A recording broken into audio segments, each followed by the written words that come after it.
William stood by the tall window in his private study at Kensington Palace. The morning sun was shining through the glass, but he could not feel its warmth. His hands were shaken as he held the white envelope that had arrived just 20 minutes ago. Inside was a letter that would change everything for him and Kate. He had been waiting for this letter for 3 weeks. 3 long weeks of sleepless nights and worried conversations with his wife. They had gone to see Dr. Margaret Harrison at the London fertility clinic after trying to have a baby for 2 years. Kate had been feeling tired and sick for months. At first they thought it was just stress from royal duties. But when months passed and nothing changed, they knew something was wrong. The letter felt heavy in his hands, even though it was just paper. William walked slowly to his desk and sat down in the leather chair his father had given him. He could hear Kate talking to someone in the hallway outside. Her voice sounded happy and light. She was probably talking to one of the staff about the charity event they were planning for next week. William wished he could keep her happy voice in his mind forever. He opened the envelope carefully. His eyes moved quickly across the typed words, but his brain could not accept what he was reading. The medical terms were confusing, but the main message was clear. Kate could not have children the normal way. There was something wrong with her reproductive system that made it almost impossible for her to get pregnant naturally. William read the letter 3 times before putting it down on his desk. He stared at the words until they became blurry. This was not supposed to happen to them. They had planned everything so carefully. They had talked about having 3 or 4 children. They had already chosen names. Kate had even started buying little baby clothes and hiding them in the closet upstairs. The door to his study opened quietly, and Kate walked in. She was wearing a blue dress that made her eyes look even more beautiful than usual. Her long brown hair was pulled back in a simple ponytail. She looked so young and healthy. It seemed impossible that anything could be wrong with her. Kate saw the letter on his desk immediately. Her smile disappeared, and her face went pale. She knew what it was without being told. They had been waiting for this letter together. She had asked him to read it first because she was too scared to open it herself. She walked over to his chair and stood behind him. Her hands rested on his shoulders, and he could feel them trembling. Neither of them spoke for several minutes. The only sound in the room was the old clock on the wall ticking away the seconds. Finally, Kate asked in a very quiet voice if the news was bad. William turned around in his chair to look at her. Her eyes were already filling with tears, but she was trying hard not to cry. He had seen her do this many times before during difficult royal events. Kate was very good at controlling her emotions in public, but William could always tell when she was struggling inside. He stood up and put his arms around her. She felt so small and fragile against his chest. He wanted to protect her from this pain, but he could not. This was something they would have to face together. He told her very gently what the letter said. The words came out slowly and quietly. Each word felt like it was cutting his throat. Kate listened without saying anything. When he finished talking, she stepped back and looked at him. Tears were running down her cheeks, but she was not making any sound. William had never seen her look so lost and broken. It scared him more than the letter had. She asked him what they were going to do now. Her voice was so small he could barely hear her. William did not have an answer. He had always been able to fix problems or find solutions. That was what he had been trained to do as a future king, but this was different. This was not something that royal power or money could solve. They sat down together on the small sofa by the window. Kate curled up against his side like a child seeking comfort. William held her tight and stroked her hair. He could feel her tears soaking through his shirt, but he did not care. His own tears were starting to fall now, too. Outside the window, they could see the palace gardens where they had walked so many times, talking about their future children. There was a playground area that had been built for William when he was young. They'd imagined their own children playing there someday, climbing on the swings and running through the grass. While their parents watched from the benches nearby, Kate whispered that she felt like she was failing him and failing the royal family. The crown needed heirs, and she could not give them any. William told her firmly that she was not failing anyone. He loved her exactly as she was. But even as he said the words, he could feel doubt creeping into his mind. What would this mean for their marriage and for the future of the monarchy? telephone on his desk started ringing, but William ignored it. Nothing else mattered right now except Kate in this devastating news. They would have to tell their families soon. They would have to face questions from the press and the public. Everyone would want to know when the royal couple would have children. How could they explain that it might never happen? Kate pulled away from him and wiped her eyes with her hands. She said they should try to act normal for now. They had royal duties to attend to and people depending on them. William admired her strength, but he could see how much effort it was taking. Her hands were still shaking and her breathing was uneven. As they prepared to leave the study and face the rest of their day, William realized that everything had changed in just 20 minutes. The future they had planned and dreamed about was gone. Now they would have to find a new way forward together through this darkness that had suddenly surrounded them. 3 days had passed since William and Kate received the terrible news from Dr. Harrison. They had barely spoken to each other during those days. Kate spent most of her time in their bedroom with the curtains closed. She told the palace staff that she had a headache and did not want to be disturbed. William knew she was lying, but he did not know how to help her. This morning was different because they had to attend an important meeting with the royal advisors. These were the people who helped manage their public duties and handled difficult situations for the royal family. William had called the meeting because he knew they needed professional advice about what to do next. The meeting was scheduled for 10 o'clock in the morning in the formal conference room. William arrived early and sat at the head of the long, wooden table. The room felt cold and unwelcoming, even though the heating was on. Heavy portraits of past kings and queens looked down from the walls. William wondered if any of them had faced problems like this. Kate arrived exactly at 10 o'clock. She was wearing a black dress and had put makeup on to hide the dark circles. Under her eyes, her hair was styled perfectly and she looked like the duchess everyone expected to see. But William could tell that she was holding herself together with great effort. Her smile looked forced and her hands were clasped tightly in front of her. The advisors began arriving one by one. There was Sir Robert Mitchell, who handled public relations for the royal family. He was a tall, thin man with gray hair, who always wore expensive suits. Mrs. Patricia Wells was the palace communications director. She was known for being very direct and sometimes harsh when discussing sensitive topics. Dr. James Crawford was the royal physician who had worked with the family. For many years, when everyone was seated, Sir Robert opened the meeting by expressing sympathy for the difficult situation. He said that everyone in the room understood how personal and painful this matter was. But he also reminded them that the royal family had responsibilities to the public and to the crown that could not be ignored. Mrs. Wells spoke next. She said that the press had already started asking questions about when William and Kate would have children. Several magazines had published articles speculating about royal pregnancy announcements. The public was expecting news soon, especially since William and Kate had been married for several years. Now William felt his anger rising as he listened to her talk about their private life like it was a business problem to be solved. He looked at Kate and saw that she was staring down at her hands.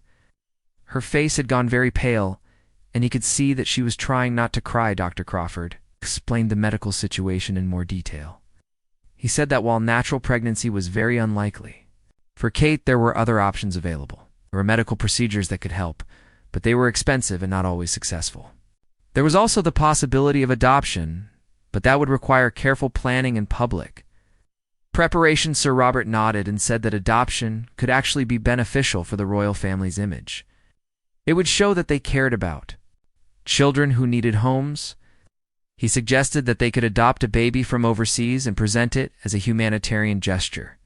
The public would probably support this decision. Kate suddenly stood up from her chair. Her face was red, and her eyes were flashing with anger. She said that she was not going to use an orphan child as a public relations tool. Any child they adopted would be their real child, not a performance for the cameras. Her voice was shaking, but she spoke clearly and firmly.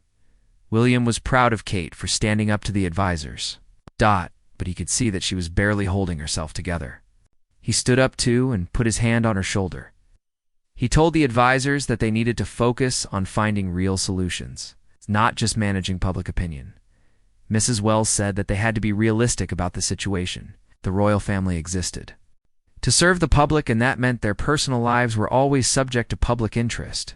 She said that if they could not have biological children, then they needed to find alternative ways to continue the royal line.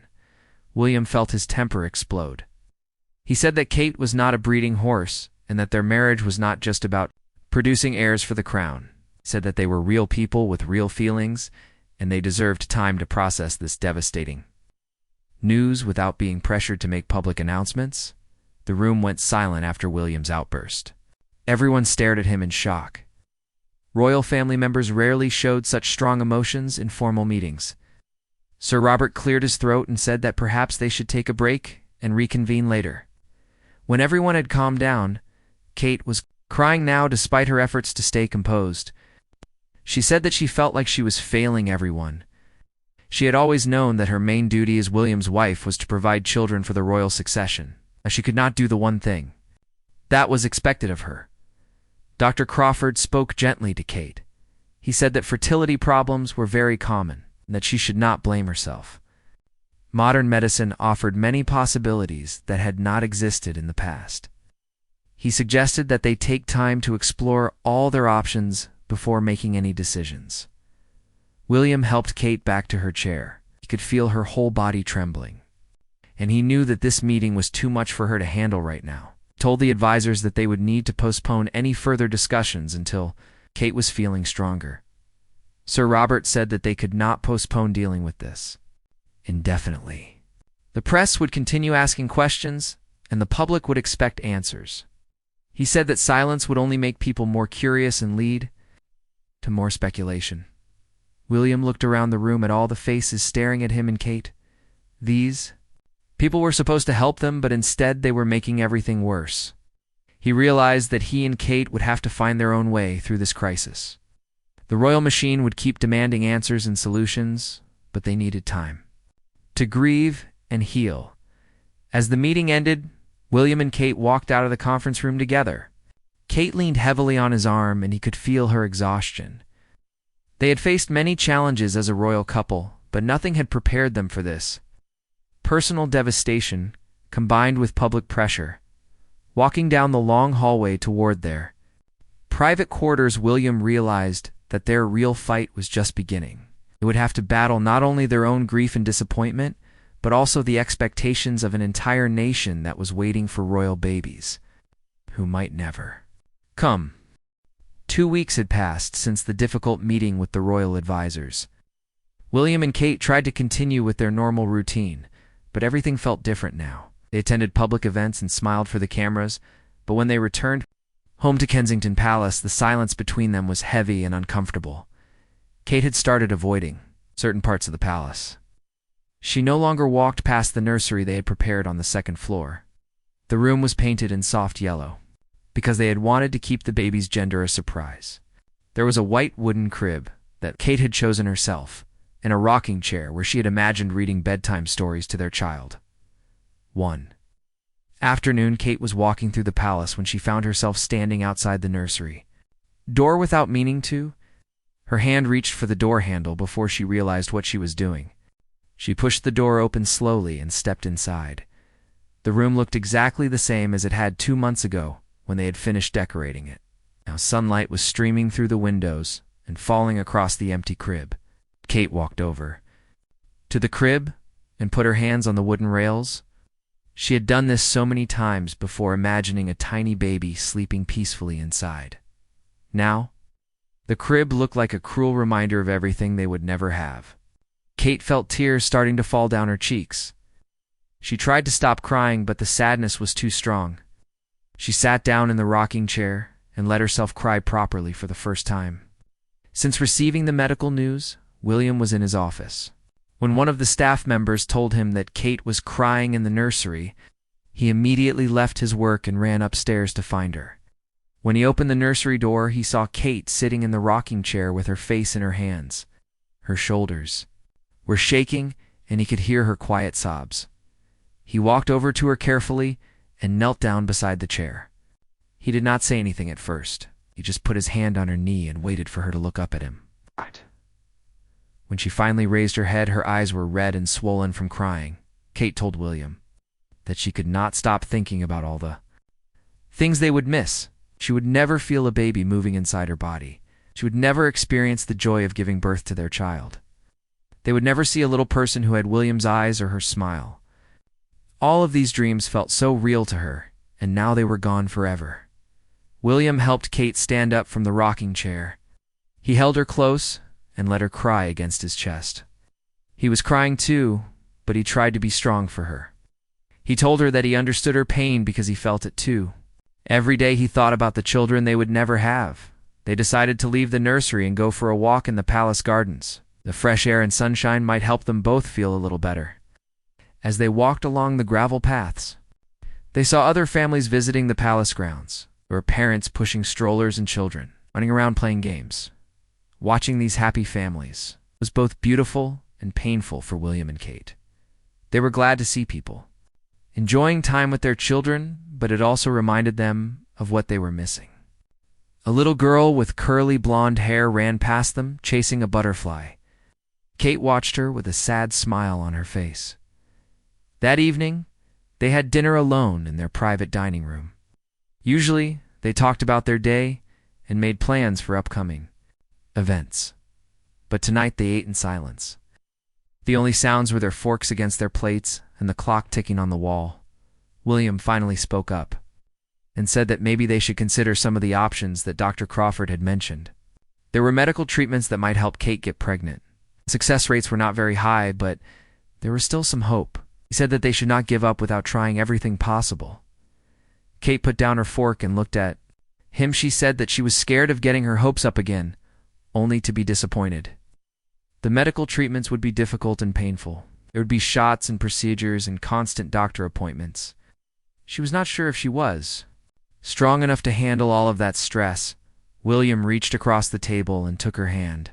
He said that whatever she decided, he would support her completely. If she wanted to try the treatments, he would be with her every step of the way. If she decided that it was too much, they would find other ways to build their family. The most important thing was that they faced this challenge together. Kate squeezed his hand and told him that she loved him. She said that sometimes she felt guilty because she knew how much he wanted to be a father. She worried that he might regret marrying her now that they knew she could not give him children easily. She asked him if he ever wished he had married someone else who could have given him the big family he had always wanted. William was shocked by her question. He told Kate firmly that he had never regretted marrying her and never would. He said that she was the love of his life and that being her husband was more important to him than anything else.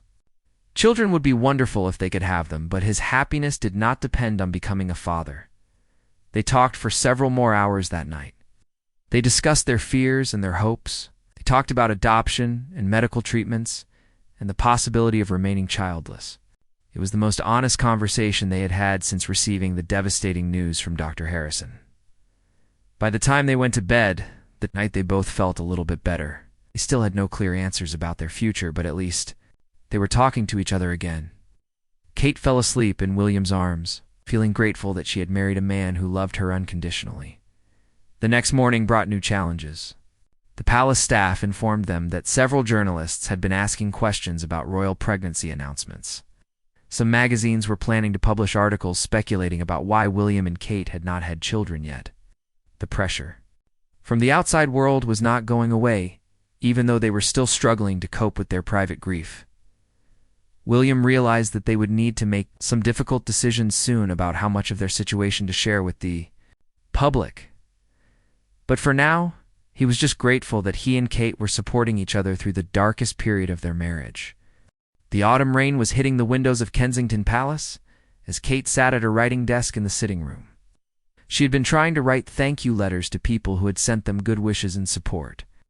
Word had somehow leaked to the public that the royal couple was facing difficulties, and thousands of letters had arrived at the palace. Kate picked up her pen and tried to write, but the words would not come. How could she thank people for their kindness when she felt so empty inside? Every letter she read made her feel worse because people were being so hopeful and encouraging. They wrote about miracles and never giving up and trusting in God's plan. But Kate did not feel hopeful anymore. She put down her pen and looked out the window at the gray sky. It had been raining for 3 days straight, and the weather matched her mood perfectly. Everything felt dark and sad and hopeless. Even simple tasks like writing letters seemed impossible now. William found her there an hour later, sitting quietly with tears running down her face. The thank you letters were scattered across her desk, and some had teardrops on them that made the ink run. He could see that she had been trying to work but had given up. He walked over to her chair and knelt down beside her. He asked her gently what was wrong, but Kate could not find the words to explain. Everything was wrong. She felt like she was drowning in sadness and could not find her way back to the surface. Even breathing felt difficult sometimes. William gathered up the letters from her desk and put them in a neat pile. He told Kate that she did not have to write thank you notes right now. The letters could wait until she was feeling stronger. The most important thing was taking care of herself and not pushing too hard to do things that felt overwhelming. Kate leaned against William's shoulder and told him that she felt like she was failing at everything. She could not have children, and now she could not even write simple thank you letters. She felt useless and broken and wondered if she would ever feel normal again. The sadness seemed to follow her everywhere, and she did not know how to make it stop. William held her close and stroked her hair.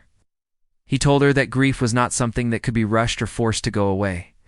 They had lost something very important to them, and it was natural to feel sad and lost. He said that healing would take time and that she should not be so hard on herself. That evening, they decided to stay in their private quarters, have a quiet dinner together. William asked the palace staff not to disturb them unless there was an emergency. They needed time alone without any royal duties or public appearances to worry about. As they ate dinner, William told Kate about a conversation he had with his brother Harry earlier that day. Harry had called to check on them and offer his support. He had reminded William that their mother, Diana, had also struggled with sadness and difficult times, but had found ways to be happy again.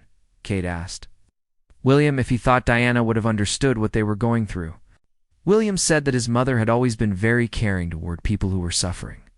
She would have known exactly how to comfort Kate and help her through this dark time. He wished that Diana was still alive to give them advice and support.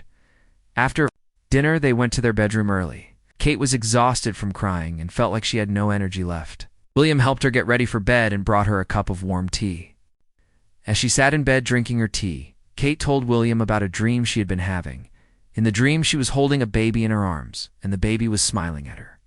She could feel the weight of the child and smell that sweet baby smell. Baby had William's dark hair and her blue eyes. In the dream, she felt complete and happy and peaceful. But then she would wake up and realize it was not real, and the sadness would come rushing back. William sat on the edge of the bed and listened to Kate describe her dream. He told her that he had similar dreams too. Sometimes he dreamed about teaching their son to play football or taking their daughter to her first day of school. The dreams felt so real that waking up was like losing the children all over again. They talked late into the night about their dreams and their fears.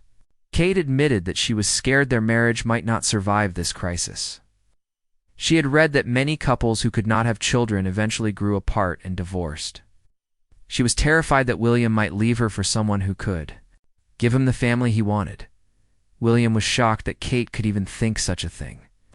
He told her firmly that he would never leave her, no matter what happened. He had married her because he loved her, not because he wanted her to be a baby making machine. Their marriage was based on much more than just having children together. Kate started crying again, but this time they were tears of relief. She said that sometimes the sadness made her think crazy thoughts and doubt everything, including William's love for her. She knew in her heart that he loved her, but the grief made her feel insecure and frightened about everything. William got into bed beside Kate and held her until she fell asleep. He stayed awake for a long time thinking about everything they had been through. He realized that they were both suffering from more than just disappointment about not having children. They were dealing with real grief and depression that was affecting every part of their lives. The next morning, William made a decision. He called Dr. Crawford and asked him to recommend someone who could help them deal with the emotional side of their situation. They needed professional help to work through their grief and find ways to be happy again. This was not something they could handle alone anymore. Dr. Crawford recommended a counselor named Dr. Sarah Mitchell, who specialized in helping couples deal with fertility problems. She understood both the medical and emotional aspects of what they were going through. William made an appointment for the following week. When William told Kate about the counseling appointment, she was hesitant at first. To a stranger about their private problems might make things worse. But William convinced her that they needed help and that there was no shame in asking for it, as they prepared to face another difficult week. William felt a small spark of hope. For the first time in months, maybe with professional help, they could find a way through this darkness and back to happiness together.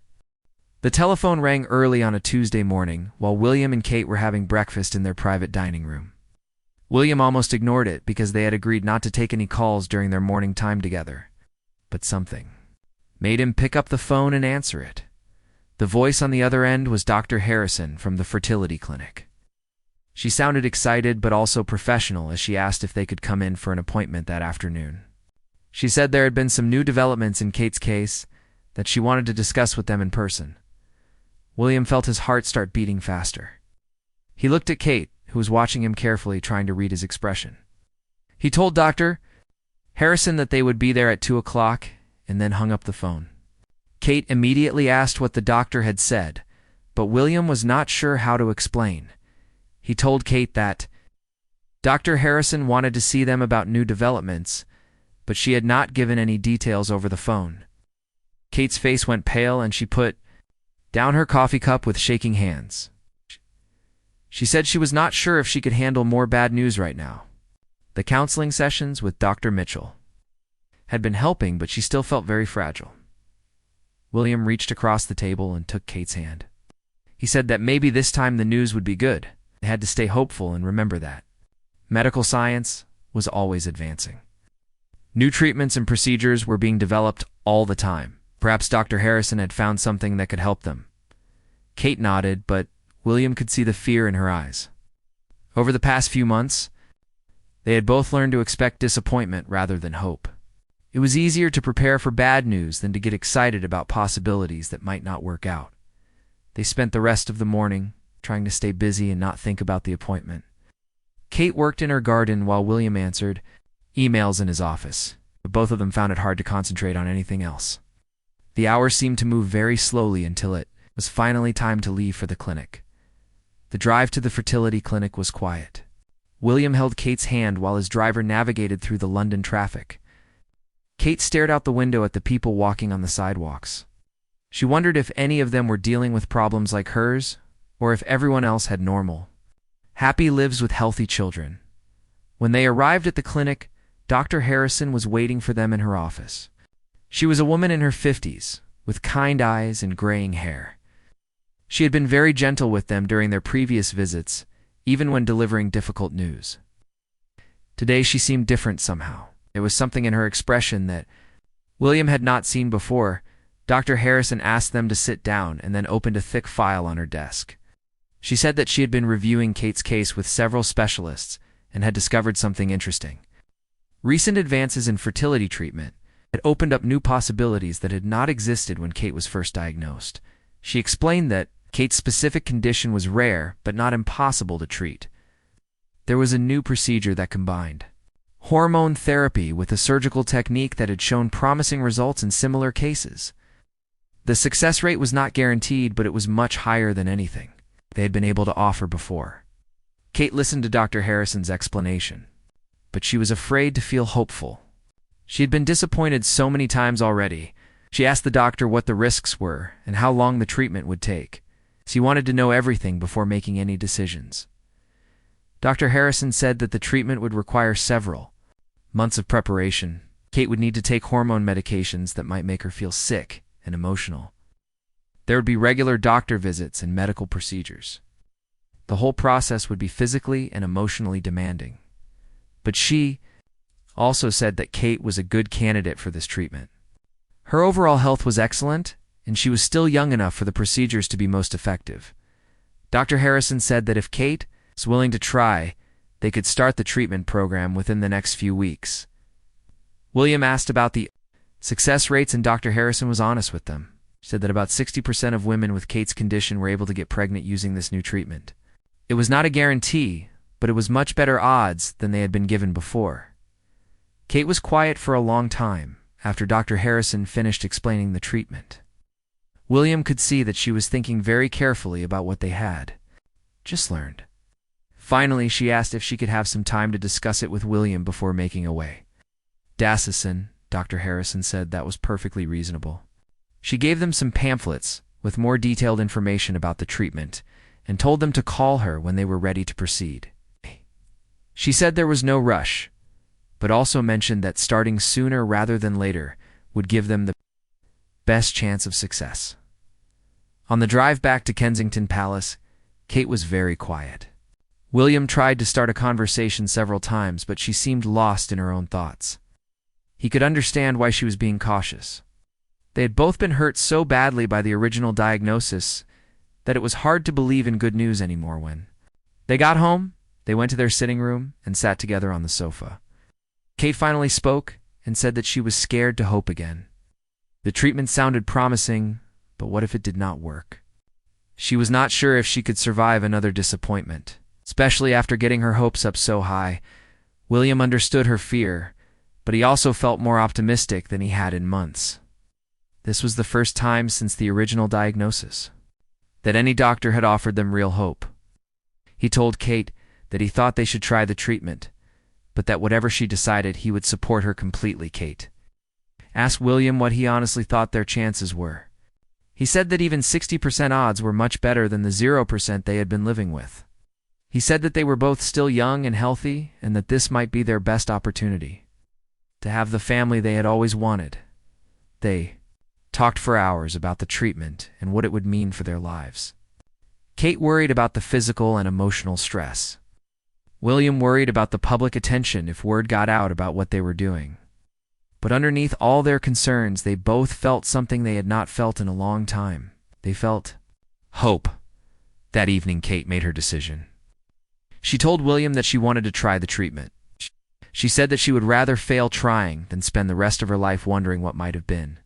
William held her close and told her how proud he was of her courage and determination. As they prepared for bed that night, both William and Kate felt like they were standing at the beginning of a new chapter in their lives. The road ahead would not be easy, but for the first time in months, they felt like they had a real chance at happiness. 6 months had passed since Kate started the fertility treatment with Dr. Harrison. The months had been filled with doctor appointments, hormone injections, and careful monitoring of every detail of Kate's health. Some days were good and Kate felt hopeful and strong. Other days were difficult when the medications made her feel sick and emotional. William had been with her through every step of the process. He learned how to give Kate her daily injections when she was too nervous to do them herself. He drove her to all her medical appointments and held her hand during the uncomfortable procedures.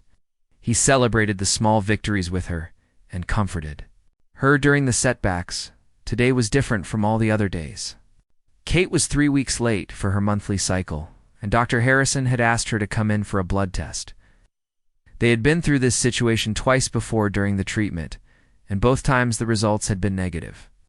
Kate was trying not to get too excited, but it was hard to ignore the hope building in her chest. William woke up early that morning and found Kate already awake, staring at the ceiling. She told him that she had barely slept because she kept thinking about what the test results might show. Part of her wanted to know immediately, and part of her wanted to delay finding out because she was scared of another disappointment. They had breakfast together, but neither of them ate very much. Kate felt too nervous to eat, and William was worried about how Kate would handle bad news if the test was negative again. They had both become stronger over the past few months, but William knew that Kate's heart could not take many more disappointments. The appointment at the clinic was scheduled for 11 o'clock in the morning. Kate had given her blood sample, and now they were waiting in Dr. Harrison's office for the results. The doctor had said it would take about an hour to get the test. Results back from the laboratory, Kate sat in the comfortable chair next to William's and tried to read a magazine, but she could not concentrate on any of the words. William was checking his phone for messages, but he was not really reading them either. Both of them were thinking about the same thing and trying not to talk about it because that might jinx their chances. Dr. Harrison came back into her office exactly 1 hour after. Kate had given her blood sample. She was carrying a folder with the test results, but her expression did not give away anything about what the results showed. She sat down at her desk and opened the folder slowly. Kate felt like her heart was going to beat right out of her chest. She reached for William's hand and squeezed it tightly. William squeezed back and whispered to her that whatever the results were, they would face them together. Kate nodded, but she could not speak because her throat felt too tight. Dr. Harrison looked up from the folder and smiled. She said that she had wonderful news to share with them. Kate's blood test was positive. She was pregnant. The words seemed to hang in the air for a moment before Kate could process what she had heard. Kate stared at Dr. Harrison in shock. She asked the doctor to repeat what she had just said because she was not sure if she had heard correctly. Dr. Harrison smiled even wider and said again that Kate was definitely pregnant. The blood test showed high levels of pregnancy hormones, which meant that the treatment had been successful. William felt like he might faint from relief and joy. He had been preparing himself for bad news and was not ready for this incredible surprise. He looked at Kate, who had tears streaming down her face, but she was smiling the biggest smile he had seen from her in months. Kate asked Dr. Harrison if she was sure about the results. She said that she was afraid to believe it because they had been disappointed so many times before. Dr. Harrison showed her the test results and explained that the hormone levels were very clear. There was no doubt that Kate was pregnant. Dr. Harrison said that Kate was probably about 4 weeks pregnant based on the hormone levels in her blood. She scheduled Kate for an ultrasound appointment the following week so they could see the baby and make everything was developing normally. She also gave Kate a prescription for prenatal vitamins and some instructions about taking care of herself during early pregnancy. As they left the clinic, Kate and William were both in a state of shock. They walked to their car without saying much because they were both trying to process what had just happened. When they got into the car, Kate finally broke down and started crying happy tears. William held Kate in his arms right there in the parking lot and cried with her. All the months of sadness and disappointment and fear seemed to melt away in that moment. They had dreamed of this day for so long that it almost did not feel real. On the drive back to Kensington Palace, they talked about what this news meant. For their future, Kate was worried about having a miscarriage because she knew that was always a risk, especially in early pregnancy. William tried to reassure her that they would take things one day at a time and not worry about things that might never happen. When they arrived home, Kate wanted to go straight to the nursery that they had avoided for so many months. William followed her up the stairs and watched as she opened the door to the yellow room with the white crib. This time when Kate looked at the empty crib, she could imagine a real baby sleeping there in a few months.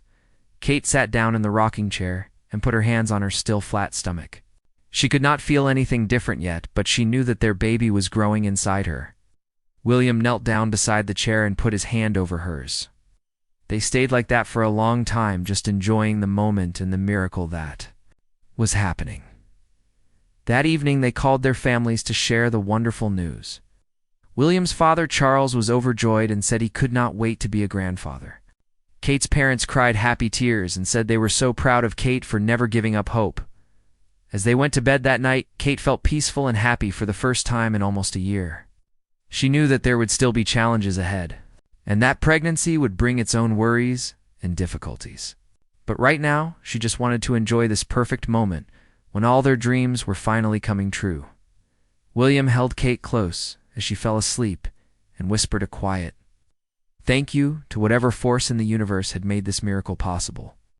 Their long journey through darkness was finally over, and their new life as a family was just beginning.